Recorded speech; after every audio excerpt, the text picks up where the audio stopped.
Hello everyone, this is RedDude. Don't forget to drop a comment, it might be featured in the next video. Redditors who rented an Escort for an hour and finished in 5 minutes, what did you do the other 55? NSFW? I am riddled with anxiety. They agreed to make all the phone calls I've been putting off for months. I had so many doctor appointments and such afterwards. Enrolled in school, got a few job interviews. Those 55 mins were a real lifesaver. If this is real then I might want to hire a prostitute to help me get shit done. They show up, ready for sexy time. Op opens the door in full painter whites with a respirator on, holding out one of each for the escort. Great, you're here, I was just getting set up. We're painting the kitchen and staining cabinets. As someone who has been renovating his own house for the last 8 years, I need to talk to my wife about letting me hire a couple of escorts. When I hire an escort for longer than a quickie, we chat for a bit between rounds. Usual topics are where we're from, travel plans, hobbies, interests, a surprising amount of workout plans, favorite foods, recipes, plans for the future, those sorts of things. Occasionally the conversation gets quite deep and we talk about relationships or struggles in our lives. It's pretty rare that we do anything interesting. One escort introduced me to salsa dancing, another once challenged me to a game of chess when we both realized we played in high school, but an overwhelming majority liked talking while giving and receiving massages. And who won the chess game? She won, she was a much better player. I peaked at 1660 ELO in high school, probably played that game at around 1300 to 1400 due to lack of practice. I played in Italian against her, I forget the exact line, and initially felt I was doing well because one of my knights had a good outpost early. Eventually I blundered a pin to my queen and the lost tempo on my attack, allowing her to defend and counterattack by aggressively pushing her h-pawn on my kingside. It was checkmate after that.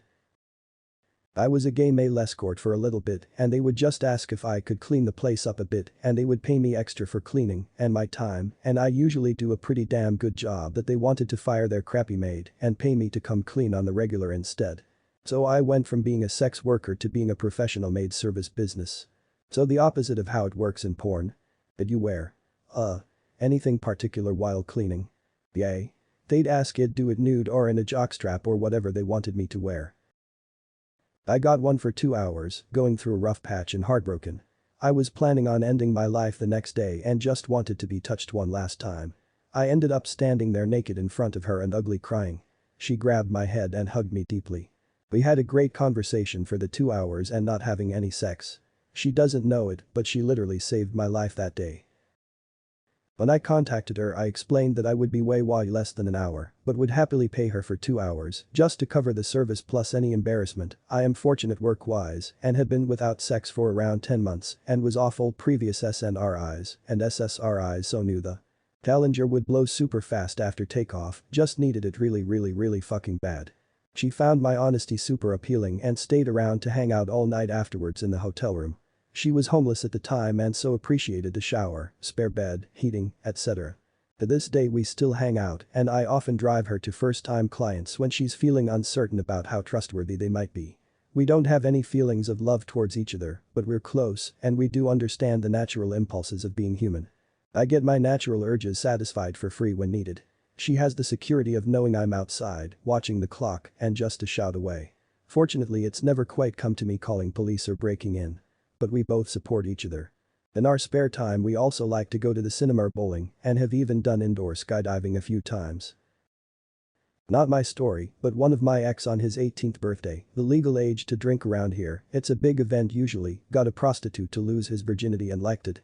He tried to get a second one a few weeks later and they didn't fuck, she wouldn't take his money. She sat there telling him he was so much better than this, he should go and find a girl he liked, etc. When he told me about it he said it would have hurt less for her to have taken my money to lecture me compared to have to sit through that for free. I see his point, lol. But she also wasn't wrong, it was nice of her to do. That woman gets all my respect. She helped him in more ways than he probably will realize.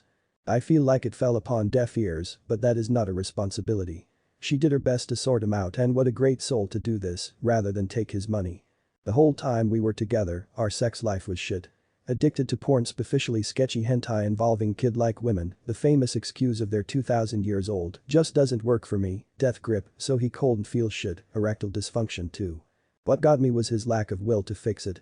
I was ready to seek out options with him, but the day he complained about why does every blowjob have to end up with sex, well he gave me nothing and wasn't even true, because some days I didn't even want to bother getting him hard enough to fuck because it was just not happening and my pleasure was left out of the equation I just left. It dawned on me that he'd get a blowjob almost every time we'd see each other, but I couldn't name one thing he'd do for me sexually or even emotionally. That wrecked my self-confidence for a while tbh. Before him I felt unfuckable, imagine after lol. I'm going to add here that on my birthday he came to my house 2h late and didn't get why I was mad at the answer. I really got into the show community and didn't get why it was offensive. We made up and went to dinner with my parents and he offered to go to his place. He proceeded to play 2 games of League of Legends while I sat in his bed and he got mad at me for crying non-stop lol. Just me crying was bothersome. I'm a hooker. Most of the time they yank up their pants and book it. Post-nut clarity. If I'm friends with them, have been seeing them for a long time, they know not to pay for an hour or we just hang out and watch TV or something. Not related to original question, but once with my last girlfriend, she wanted to play a video game of mine so she came over. She spent like 3 hours playing GTA V. I played with her boobs for the same 3 hours. She marveled at how I never got bored for 3 fucking hours while she was gaming. Thank you for watching this video. If you liked it, consider checking out my other content.